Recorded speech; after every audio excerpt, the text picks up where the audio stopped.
نحمده ونصلي ونسلم على رسوله الكريم أما بعد فأعوذ بالله من الشيطان الرجيم بسم الله الرحمن الرحيم والذين جاهدوا فينا لنهدينهم سبلنا وإن الله لمع المحسنين آمنت بالله صدق الله مولانا العظيم وبلغنا رسوله النبي الأمين الكريم ونحن على ذلك لمن الشاهدين والشاكرين والحمد لله رب العالمين إن الله وملائكته يصلون على النبي يا أيها الذين آمنوا صلوا عليه وسلموا تسليما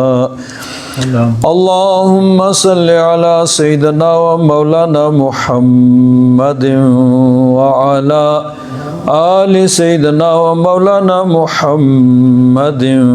وبارك وسلم صلاة وسلاما عليك يا سيدي يا رسول الله وعلى آلك وأصحابك يا سيدي يا حبيب الله بلغ العلا بكماله كشف الدجى بجماله حسنت جميع خصاله صلوا عليه وآله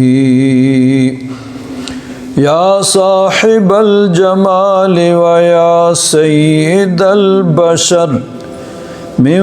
وجهك المنير لقد نور القمر لا يمكن الثناء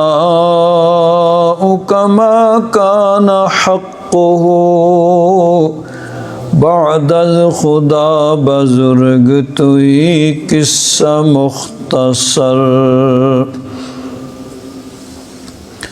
حضرات محترم، ماہ ربیع الثانی حضرت غوث الثقلین کریم الطرفین حضرت غوث اعظم رضی اللہ تعالیٰ عنہ کے عرس پاک کا مہینہ ہے۔ اس مناسبت سے حضرت غوث اعظم رضی اللہ تعالیٰ عنہ کے متعلق چند باتیں آپ حضرات کے گوش گزار کروں گا۔ وما توفیقی الا باللہ العلی العظیم۔ حضرت غوث اعظم شیخ سید عبد القادر جیلانی رضی اللہ تعالیٰ عنہ آپ نسب کے اعتبار سے حسنی اور حسینی سید تھے۔ والد گرامی کا نسب حضرت امام حسن مجتبیٰ تک پہنچتا ہے اور والدہ محترمہ کا نسب حضرت امام حسین تک پہنچتا ہے۔ لیکن حضرت غوث اعظم رضی اللہ تعالیٰ عنہ آپ کی جو بڑی اہم بات یہ ہے کہ آپ نے اس پر اکتفا نہیں کیا کہ سادات گھرانے سے تعلق رکھتے ہیں تو لوگ عزت کریں گے، ہاتھ چومیں گے، نذرانے پیش کریں گے، تو اب پڑھنے کی، محنت کرنے کی، ریاضت مجاہدہ کرنے کی ضرورت نہیں ہے، نہیں، بلکہ حضرت غوث اعظم رضی اللہ تعالیٰ عنہ آپ نے علم دین حاصل کیا اور پھر علم دین حاصل کرنے کے بعد پیر کامل کی بارگاہ میں حاضر ہو کے ریاضت مجاہدہ کے ذریعے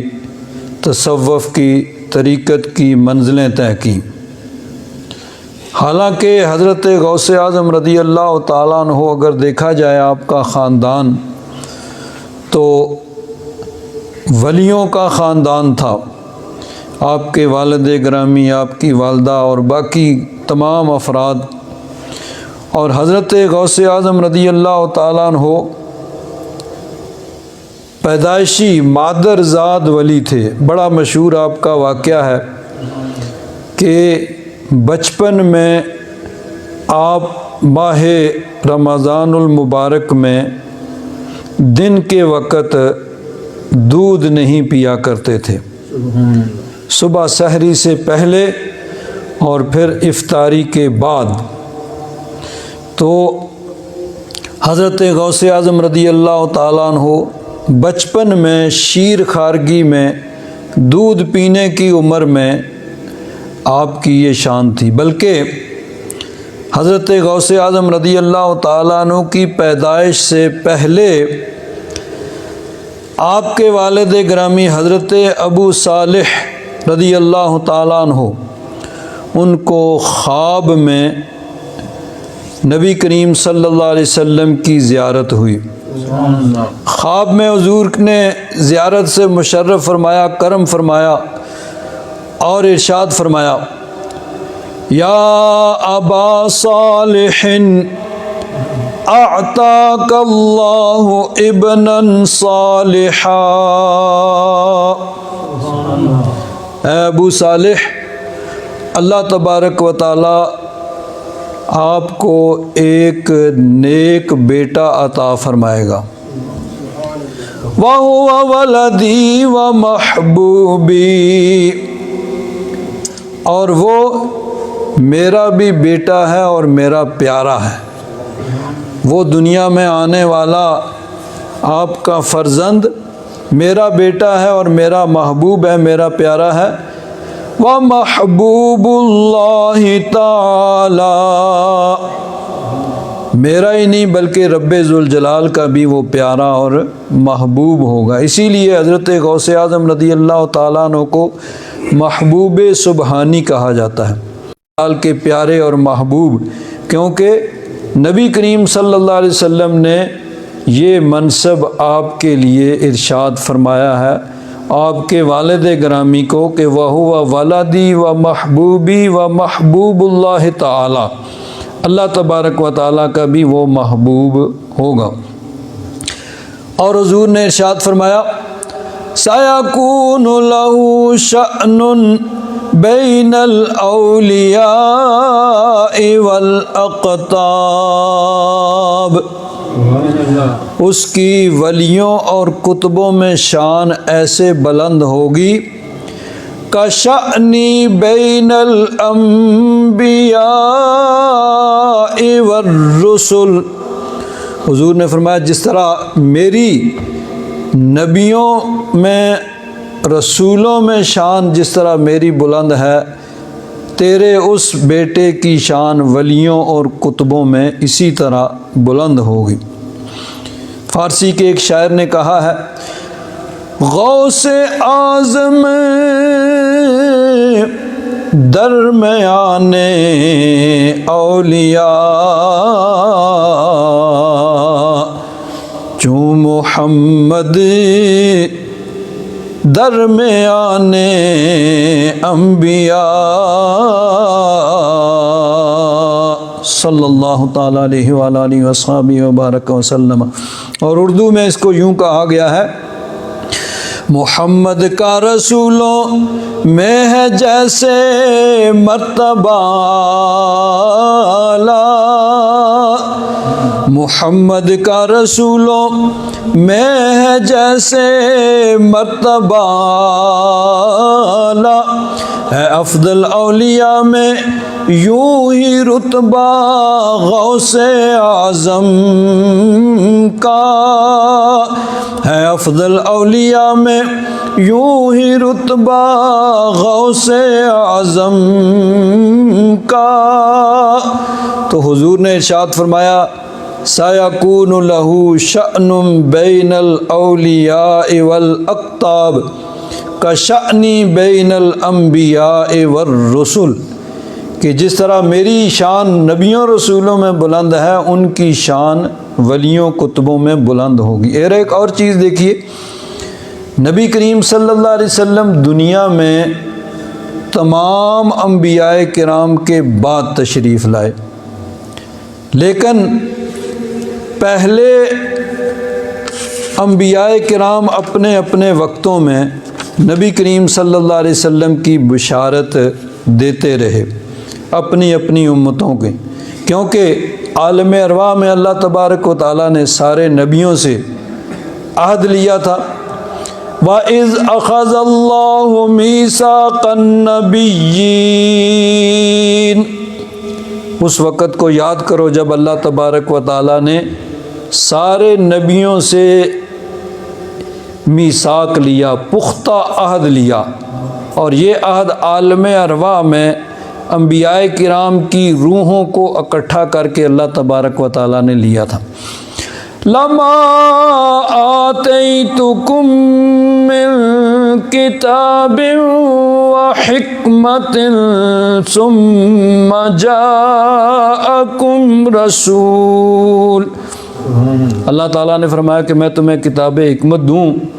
اور پھر تمہارے پاس ایک بڑی شان والا رسول آ جائے، میرا محبوب آ جائے،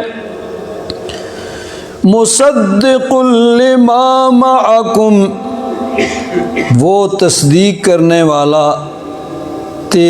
تمہاری نبوت و رسالت کی، تمہاری کتابوں کی تصدیق کرنے والا، لَتُؤْمِنُنَّ بِهِ وَلَتَنْصُرُنَّهُ، اللہ تعالیٰ نے فرمایا کہ ضرور بے ضرور ان پہ تم ایمان لانا اور ان کی مدد کرنا۔ قَالَ أَأَقْرَرْتُمْ وَأَخَذْتُمْ عَلَى ذَلِكُمْ إِصْرِي، اللہ تعالیٰ نے انبیاء کرام کو یہ حکم دینے کے بعد پھر فرمایا کہ کیا تم نے اقرار کیا اور اس پر میرا بھاری ذمہ لے لیا؟ قالوا اقررنا، سارے انبیاء کرام نے عرض کیا یا رب ذوالجلال ہم نے اقرار کیا۔ قال فاشهدوا وانا معكم من الشاہدین، سبحان اللہ، اللہ تبارک و تعالیٰ نے فرمایا پھر تم گواہ ہو جاؤ، میں بھی تمہارے ساتھ گواہوں میں ہوں۔ فَمَن تَوَلَّى بَعْدَ ذَلِكَ فَأُولَئِكَ هُمُ الْفَاسِقُونَ، بس اس کے بعد جو اس سے پھر گیا تو وہی حکم سے نکلنے والا ہوگا۔ تو اللہ تعالیٰ نے انبیاء کرام سے عہد لیا تھا، انبیاء کرام نے پھر اپنی اپنی امتوں سے اپنے اپنے وقتوں میں یہ عہد لیا کہ جو بھی اللہ کے اس محبوب کے زمانے کو پائے وہ ان پہ ایمان لائے، اس پہ لازم ہے کہ ان کا کلمہ پڑھے اور ان کے دین کو اختیار کرے۔ اس وقت پھر انبیاء کرام نے یہ حکم دیا کہ اس وقت ہماری نبوت کا نہیں پرچار کرنا، ہمارا کلمہ نہیں پڑھنا، بلکہ ان کا کلمہ پڑھنا ہے اور ان کے دین پر چلنا ہے۔ حضرت عیسیٰ علیہ السلام کا قول اللہ تبارک و تعالیٰ نے قرآن پاک میں نقل فرمایا کہ حضرت عیسیٰ علیہ السلام اپنی قوم بنی اسرائیل سے ارشاد فرماتے ہیں، وَإِذْ قَالَ عِيسَى ابْنُ مَرْيَمَ يَا بَنِي إِسْرَائِيل، سبحان اللہ۔ اس وقت کو یاد کرو جب عیسیٰ علیہ السلام نے اپنی قوم بنی اسرائیل سے کہا، اے بنی اسرائیل، انی رسول اللہ الیکم، میں تمہاری طرف اللہ کا بھیجا ہوا ہوں، اللہ کا رسول ہوں، اللہ کا پیغام پہنچانے والا ہوں۔ اللہ تبارک و تعالیٰ نے نبوت اور رسالت دے کر مجھے تمہاری طرف بھیجا ہے کہ میں اللہ کا پیغام تم تک پہنچاؤں۔ مصدقا لما بین یدی من التوراۃ، حضرت عیسیٰ علیہ السلام نے فرمایا کہ میں ایک تو اپنے سے پہلے یعنی تورات جو ہے اس کی تصدیق کرتا ہوں کہ حضرت موسیٰ علیہ السلام اللہ کے سچے نبی تھے اور تورات اللہ کی اتاری ہوئی کتاب تھی۔ ایک تو یہ، دوسری بات وَمُبَشِّرًا بِرَسُولٍ يَأْتِي مِن بَعْدِ اسْمُهُ احمد، فرمایا کہ میں تورات کی، موسیٰ علیہ السلام کی، پہلے انبیاء کرام کی تو تصدیق کرنے والا ہوں کہ وہ انبیاء کرام سچے ہیں اور ان کا دین حق، ان کی کتابیں حق، اور میں خوشخبری دینے والا ہوں ایک بڑی شان والے رسول کی، یأتی من بعد اسمہ احمد، فرمایا کہ وہ میرے بعد تشریف لائیں گے، ان کا اسم گرامی احمد ہوگا۔ تو حضرت عیسیٰ علیہ السلام بھی اپنے وقت میں اپنی قوم کے پاس، اپنی قوم کے سامنے نبی کریم صلی اللہ علیہ وسلم کی شان کو بیان کر کے اپنی قوم کو نبی کریم صلی اللہ علیہ وسلم کی نبوت و رسالت کا اقرار کرنے کا عہد لے رہے ہیں اور ان کو حکم دے رہے ہیں کہ جب وہ اللہ کا محبوب تشریف لائے تو جو بھی ان کا زمانہ پائے، جن تک ان کی نبوت و رسالت پہنچے، اس پہ لازم ہے کہ وہ ان کا کلمہ پڑھے۔ یہاں ایک بات بڑی اہم ہے کہ حضرت عیسیٰ علیہ السلام فرماتے ہیں کہ میں مصدق ہوں تورات کا، کہ تورات اللہ کی کتاب ہے، اللہ تعالیٰ نے نازل کی ہے، موسیٰ علیہ السلام اللہ کے نبی ہیں، اور مبشر ہوں، خوشخبری سنانے والا ہوں ایک بڑی شان والے رسول کی جو میرے بعد تشریف لائیں گے اور ان کا اسم گرامی احمد ہوگا۔ تو حضرت عیسیٰ علیہ السلام مصدق ہیں پہلے انبیاء کرام کے اور مبشر ہیں نبی کریم صلی اللہ علیہ وسلم کے، حضور کی انہوں نے خوشخبری سنائی۔ لیکن نبی کریم صلی اللہ علیہ وسلم کے متعلق اللہ تعالیٰ نے کیا فرمایا تھا انبیاء کرام کو کہ لما آتیتکم من کتاب و حکمت ثم جاءکم رسول مصدق لما معکم، کہ تمہیں کتاب و حکمت دوں گا تو پھر تمہارے پاس ایک بڑی شان والا رسول آئے گا جو مصدق ہوگا اس کی جو تمہارے پاس، یعنی تمہاری نبوت و رسالت اور کتابوں کی تصدیق کرنے والا ہو۔ لیکن یہ نہیں فرمایا کہ وہ کسی اور نبی کی بھی بشارت دیں گے۔ حضور مبشر ہیں، حضور کی شان مبشر قرآن پاک میں بیان ہوئی ہے، لیکن نذیر اور مبشر کہ بدکاروں کو جہنم سے ڈرانے والے اور نیکوکاروں کو جنت کی خوشخبری سنانے والے، اس معنی میں حضور مبشر ہیں۔ لیکن اس معنی میں نہیں کہ حضور نے کہا ہو بھئی میرے بعد کوئی اور نبی بھی آئے گا، کیوں؟ حضور کے بعد قیامت تک کسی اور نبی نے آنا ہی نہیں ہے۔ حضور ختم نبوت کا تاج پہن کے تشریف لائے، اللہ تبارک و تعالیٰ نے نبوت کا سلسلہ اپنے محبوب پر مکمل کر دیا۔ تو اس لیے حضور صرف مصدق ہیں پہلے انبیاء کرام کے، کسی اور نبی کی بشارت دینے والے نہیں۔ ہاں، عیسیٰ علیہ السلام کے متعلق حضور نے فرمایا کہ وہ آسمانوں پہ ہیں اور تشریف لائیں گے، لیکن وہ تشریف لائیں گے تو پھر اپنی نبوت کا پرچار اس وقت نہیں کریں گے، بلکہ حضور کی نبوت کا، حضور کی شریعت کا پرچار کریں گے، حضور کی شریعت کے مطابق پھر وہ اپنی زندگی گزاریں گے۔ جو بھی ان کی زندگی باقی ہے، جب تشریف لائیں گے تو پھر اپنا کلمہ نہیں پڑھائیں گے، حضور کا کلمہ پڑھیں گے۔ اور بلکہ عیسائیوں کو بھی پھر وہ کہیں گے بھئی اب یا تو حضور کا کلمہ پڑھو مسلمان ہو جاؤ، یا پھر تیار ہو جاؤ۔ تلوار لے کر پھر وہ یعنی ان لوگوں کو بھی حضور کا کلمہ پڑھائیں گے جو حضور کا کلمہ نہیں پڑھتے، ان کا کلمہ آج بھی پڑھتے ہیں، کیونکہ حضور کی تشریف آوری کے بعد پہلے انبیاء کرام کی نبوتیں اور رسالتیں ان کا اختتام ہو گیا۔ اب ان کی نبوت اور رسالت کو یعنی ان کا کلمہ نہیں پڑھا جائے گا، بلکہ صرف نبی کریم صلی اللہ علیہ وسلم کا کلمہ پڑھا جائے گا۔ تو بہرحال نبی کریم صلی اللہ علیہ وسلم کی بشارت پہلے انبیاء کرام نے دی، اور حضور نے فرمایا غوث اعظم کے متعلق، آپ کے والد گرامی کو آپ کی پیدائش سے پہلے خواب کے اندر فرمایا کہ سیکون لہ شأن بین الاولیاء والاقطاب کشأنی بین الانبیاء والرسل، کہ اس اللہ کے محبوب کی، محبوب سبحانی کی شان ولیوں اور کتبوں میں ایسے ہوگی جیسے میری شان نبیوں اور رسولوں میں۔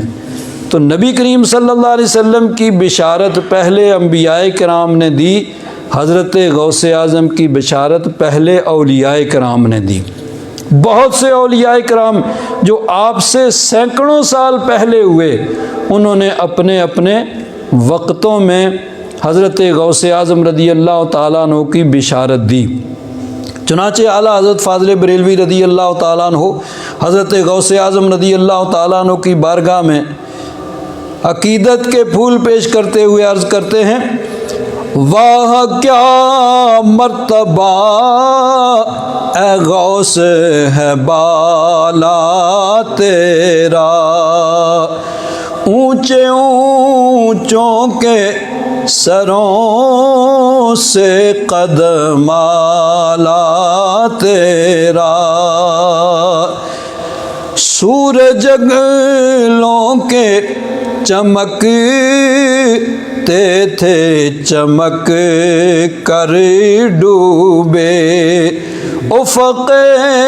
نور پہ ہے میرے ہمیشہ تیرا۔ اور عرض کرتے ہیں جو ولی قبل ہوئے یا بعد ہوئے یا ہوں گے، سب ادب رکھتے ہیں دل میں میرے آقا تیرا۔ کہ بعد والے تو دیکھیں ہوتا ہے کہ جب کوئی بھی اللہ والا دنیا سے چلا جاتا ہے تو بعد میں آنے والے لوگ ان کی ولایت کا پرچار کرتے ہیں، ان کی شان کو بیان کرتے ہیں، ان کی کرامات کو بیان کیا جاتا ہے، ان کے درجے اور مرتبے اور رتبے کو بیان کیا جاتا ہے، لیکن کوئی ابھی دنیا میں آیا ہی نہیں تو اس کی شان کو بیان کیا جائے، یہ شان حضرت غوث اعظم رضی اللہ تعالیٰ عنہ کی ہے کہ بہت سے اولیاء کرام نے آپ کی ولادت سے پہلے اپنے اپنے وقتوں میں یہ فرمایا کہ ایک مرد خدا، ایک اللہ کا ولی جو بغداد کی ممبر پہ بیٹھ کے یہ اعلان کرے گا قدمی حاذہ علی رقبۃ کل ولی اللہ۔ تو پہلے اولیاء کرام نے جس طرح یہ شان صرف ہمارے آقا کی ہے کہ پہلے انبیاء کرام نے آپ کی بشارت دی، اسی طرح ولیوں میں یہ شان حضرت غوث اعظم رضی اللہ تعالیٰ عنہ کی ہے کہ پہلے اولیاء کرام نے اپنے اپنے وقتوں میں آپ کی شان کو بیان کیا اور آپ کی بشارت دی۔ تو اعلیٰ حضرت عرض کرتے ہیں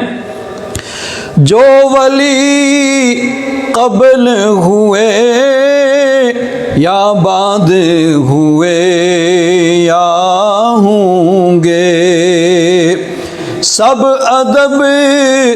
رکھتے ہیں دل میں میرے آقا تیرا، سب ادب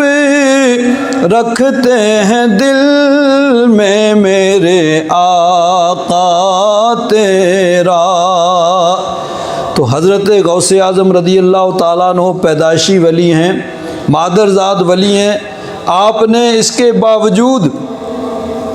علم دین کی تکمیل کی، علم دین حاصل کیا، پھر تصوف طریقت کی منزلیں طے کرنے کے بعد پھر آپ نے ساری زندگی دین اسلام کی اشاعت میں، ترویج میں، خدمت میں گزار دی، اور اللہ تبارک و تعالیٰ نے آپ کو بڑا بلند درجہ اور مرتبہ دیا، اور اللہ تبارک و تعالیٰ نے آپ کو یہ شان عطا فرمائی کہ شیطان اپنے وار آپ پہ نہیں کر سکا۔ اللہ تبارک و تعالیٰ نے شیطان کے وار سے آپ کو محفوظ رکھا، کہ اللہ تبارک و تعالیٰ نے ازل میں فرما دیا تھا کہ ان عبادی لیس لک علیہم سلطان، اے شیطان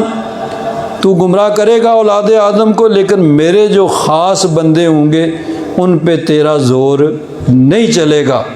تو جن لوگوں کے متعلق اللہ تعالیٰ نے شیطان کو پہلے ہی فرما دیا تھا کہ ان پہ تیرا زور نہیں چلے گا، ان میں حضرت غوث اعظم رضی اللہ تعالیٰ عنہ بلکہ ان کے سرخیل ہیں۔ چنانچہ دیکھیے بڑا مشہور واقعہ ہے آپ کا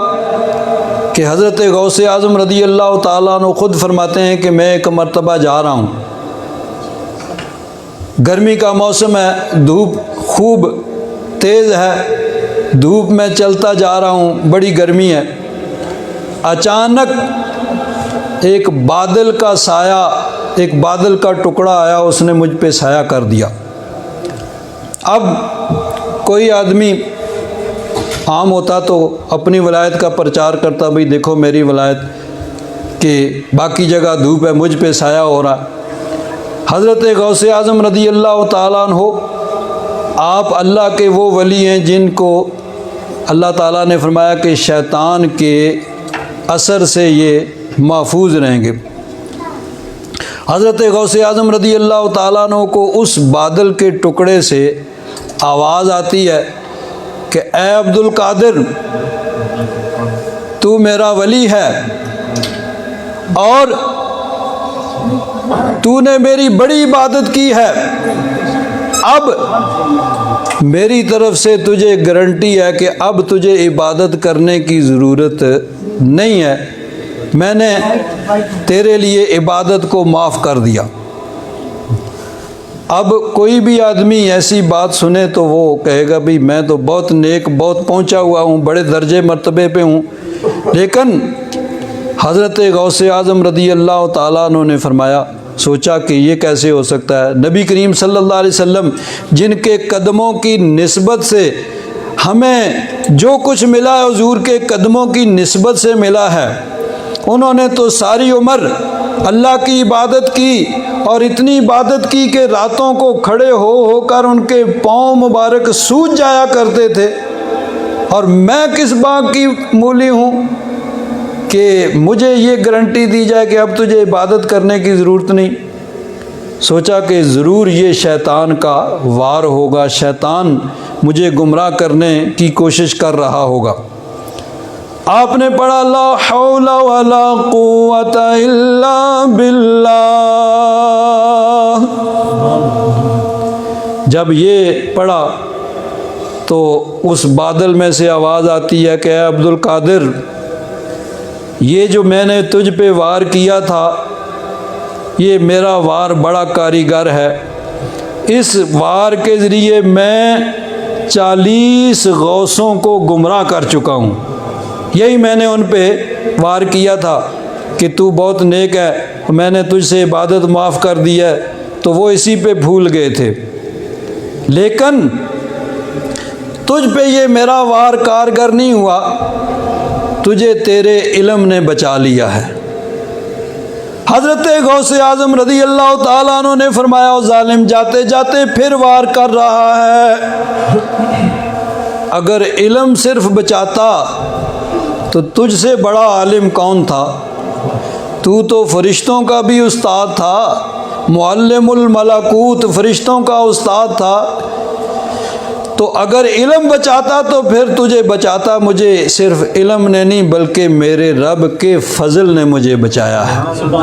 رب تبارک و تعالیٰ کا فضل ہے، اللہ تبارک و تعالیٰ نے اپنے فضل و کرم سے مجھے بچایا ہے۔ تو رب تبارک و تعالیٰ کا فضل،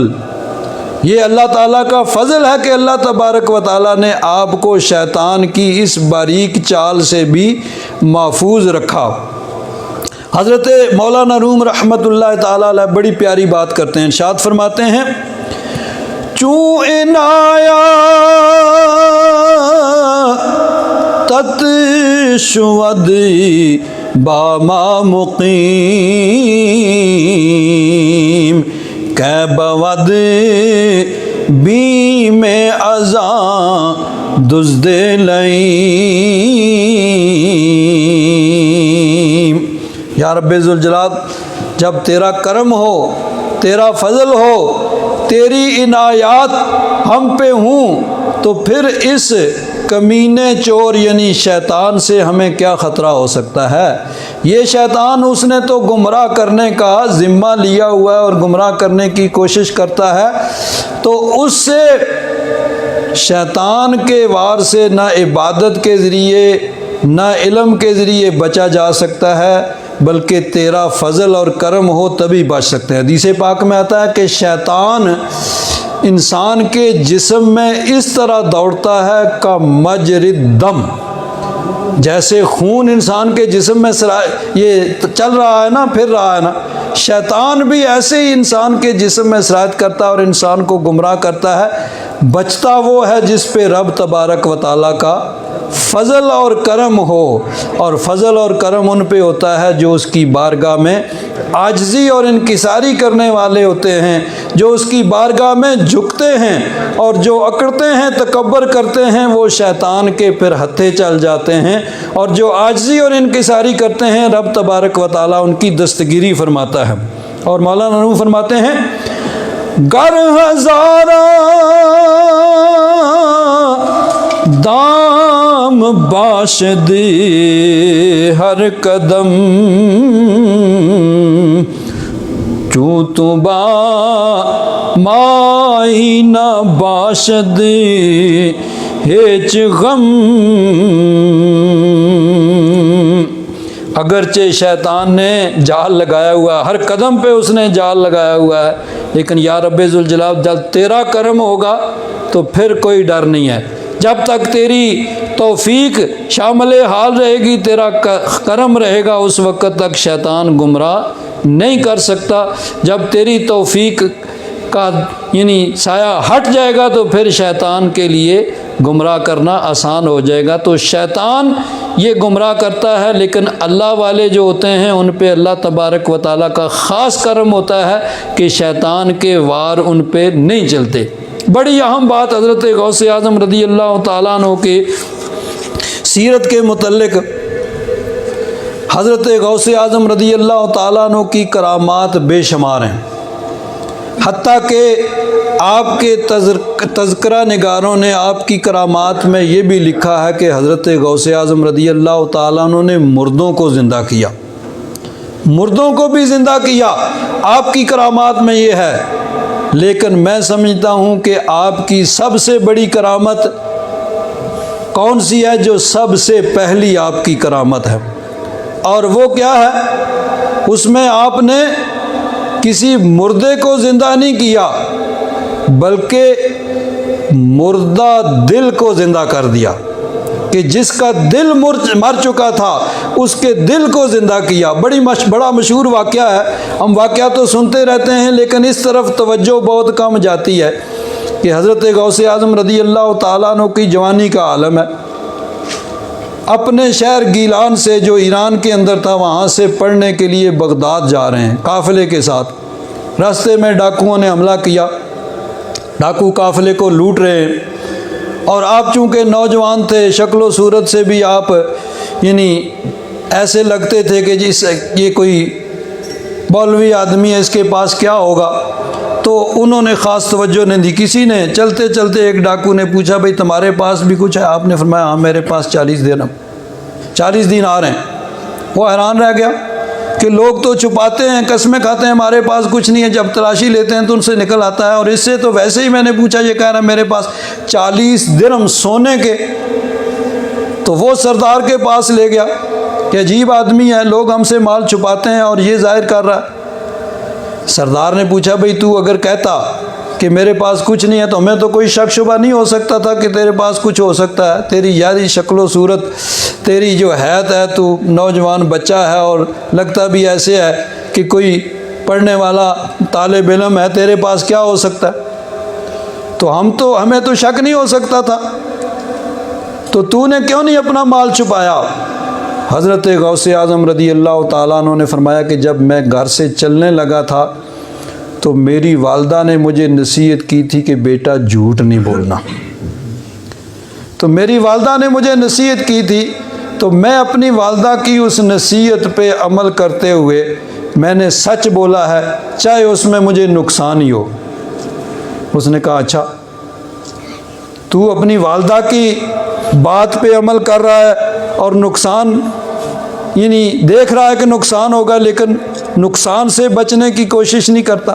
اور میں ہوں کہ میں اللہ کے حکم کو توڑ رہا ہوں، اللہ کی نافرمانی کر رہا ہوں۔ تو اپنی ماں کا حکم نہیں ٹال رہا اور میں اللہ کے حکم کو توڑ رہا ہوں۔ اسی وقت اس نے توبہ کی، سارے ڈاکوؤں نے توبہ کی۔ تو یہ حضرت غوث اعظم رضی اللہ تعالیٰ عنہ کی پہلی کرامت ہے، اور میں سمجھتا ہوں کہ مردہ زندہ کرنے سے بڑی یہ کرامت ہے کہ وہ مردہ دل، جس کے دل کے اندر کوئی ترس نہیں تھا، کوئی روتا رہ جائے، چیختا رہ جائے کہ میری یہ زندگی کی پونجی ہے، وہ کہتا ہے ٹھیک ہے ہوگی، مجھے کیا، میرا تو کام ہے، میرا تو کام ہی یہی ہے۔ ڈاکو پھر کسی پہ ترس نہیں کھاتے، لیکن اس کے مردہ دل کو حضرت غوث اعظم رضی اللہ تعالیٰ عنہ نے زندہ کر دیا۔ کس طرح؟ سچ بول کے، جھوٹ سے بچ کے۔ اور دیکھیے حدیث پاک میں آتا ہے، نبی کریم صلی اللہ علیہ وسلم کا ارشاد گرامی ہے، حضور نے ارشاد فرمایا آیت المنافق ثلاث، منافق کی 3 نشانیاں ہیں، وَإِنْ صَامَ وَصَلَّى، اگرچہ وہ نمازی ہو، روزے دار ہو، نمازیں بھی پڑھتا ہو، روزے بھی رکھتا ہو، وَزَعَمَ أَنَّهُ مُسْلِمٌ، اور اسلام کا، مسلمان ہونے کا بڑا دعوے دار بھی ہو، نمازی روزے دار، بڑا بلند بانگ دعوے دار کہ میں بڑا مسلمان ہوں، لیکن فرمایا کہ اگر اس میں ان میں سے کوئی چیز پائی جاتی ہے تو یہ نفاق کی نشانی اس میں پائی جا رہی۔ اذا حدث کذب، حضور نے فرمایا، بخاری شریف کی حدیث پاک ہے، حضرت ابو ہریرہ راوی ہیں، فرمایا کہ بات کرے تو جھوٹ بولے، تو جب بات کرنے وقت جھوٹ بولے تو چاہے نمازی ہے، روزے دار ہے، کتنے ہی دعوے کرتا رہے، فرمایا یہ نفاق کی نشانی اس میں پائی جا رہی ہے۔ وَإِذَا وَعَدَ أَخْلَفَ، وعدہ کرے تو وعدہ خلافی کرے۔ وَإِذَا اؤْتُمِنَ خَانَ، اس کے پاس امانت رکھی جائے تو امانت میں خیانت کرے۔ تو فرمایا جس میں ان میں سے کوئی نشانی پائی جائے، چاہے وہ نمازی روزے دار ہے، بڑا اسلام کا دعویٰ کرتا ہے، لیکن یہ نفاق کی نشانی ہے۔ دوسری حدیث میں 4 چیزیں بیان ہوئیں، 3 یہ اور چوتھی فرمائی وَإِذَا خَاصَمَ، یہ حضرت عبداللہ بن عمر کی روایت، یہ بھی بخاری شریف کی ہے کہ وَإِذَا خَاصَمَ فَجَرَ، اگر کسی سے جھگڑا ہو جائے تو گالی گلوچ شروع کر دے، فرمایا یہ بھی نفاق کی نشانی ہے۔ اور فرمایا أَرْبَعٌ مَنْ كُنَّ فِيهِ كَانَ مُنَافِقًا خَالِصًا، حضور نے فرمایا 4 چیزیں جس میں پائی جائیں گی وہ خالص منافق ہوگا۔ وَمَنْ كَانَتْ فِيهِ خَصْلَةٌ مِّنْهُنَّ كَانَتْ فِيهِ خَصْلَةٌ مِّنَ النِّفَاقِ، اور ان چاروں میں سے اگر کوئی ایک چیز پائی گئی تو گویا اس میں ایک نفاق کی علامت ہے، حتیٰ یادعہا، یہاں تک کہ وہ اس کو چھوڑ دے۔ پھر یہ چیزیں حضور نے بیان فرمائی، اذا اؤتمن خان، اس کے پاس امانت رکھی جائے تو خیانت کرے، وَإِذَا حَدَّثَ كَذَبَ، بات کرے تو جھوٹ بولے، وَإِذَا عَاهَدَ غَدَرَ، وعدہ کرے تو اس کو توڑ دے، اس کی خلاف ورزی کرے، وَإِذَا خَاصَمَ فَجَرَ، چوتھی کہ کسی سے جھگڑا ہو جائے تو گالی گلوچ شروع کر دے۔ تو حضرت غوث اعظم رضی اللہ تعالیٰ عنہ کی سب سے بڑی کرامت کیا ہے کہ سچ بول کے آپ نے مردے کو زندہ نہیں کیا بلکہ مردہ دل کو زندہ کر دیا۔ اللہ تبارک و تعالیٰ ان کے فیوز و برکات سے ہم سب کو مالا مال فرمائے۔ وآخر دعوانا الحمد للہ رب العالمین۔